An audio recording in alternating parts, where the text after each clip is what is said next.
Part 1. A chase gone wrong. Tom was in hot pursuit of Jerry, who was piloting a new remote-controlled airplane around the house. The chase led them into the garage, where Jerry, trying to escape, zipped the plane straight into a large, open crate labeled Wilderness Expedition. Tom lunged, the crate tipped over, and the lid slammed shut. They felt themselves being loaded and carried away, their world jostling in darkness. Part 2. An unfamiliar world. The crate was opened, and they tumbled out on a soft, damp moss. The garage was gone. They were surrounded by towering trees, the air filled with strange chirps and rustles. A park ranger, having received the crate, drove away, completely unaware of the two stowaways. Tom and Jerry were alone in the vast, silent wilderness. Part 3. The first shock. Tom's first instinct was to resume the chase.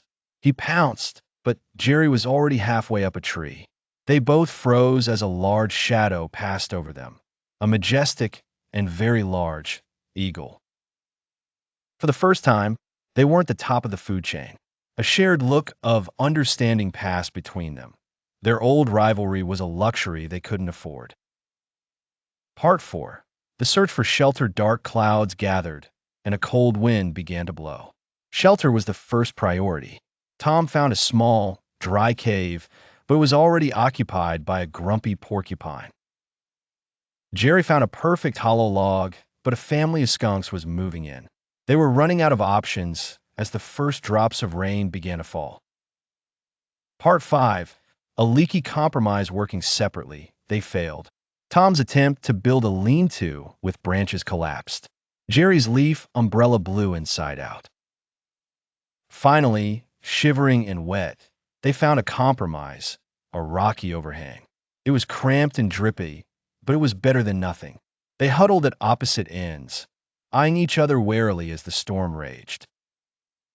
Part 6. The Hunger Games begin. Morning came, and their stomachs rumbled. Jerry, the forager, found a bush full of bright red berries. But were they safe to eat? Tom, the hunter, tried to catch a fish in a stream, but his reflexes were too splashy and loud, scaring every creature away.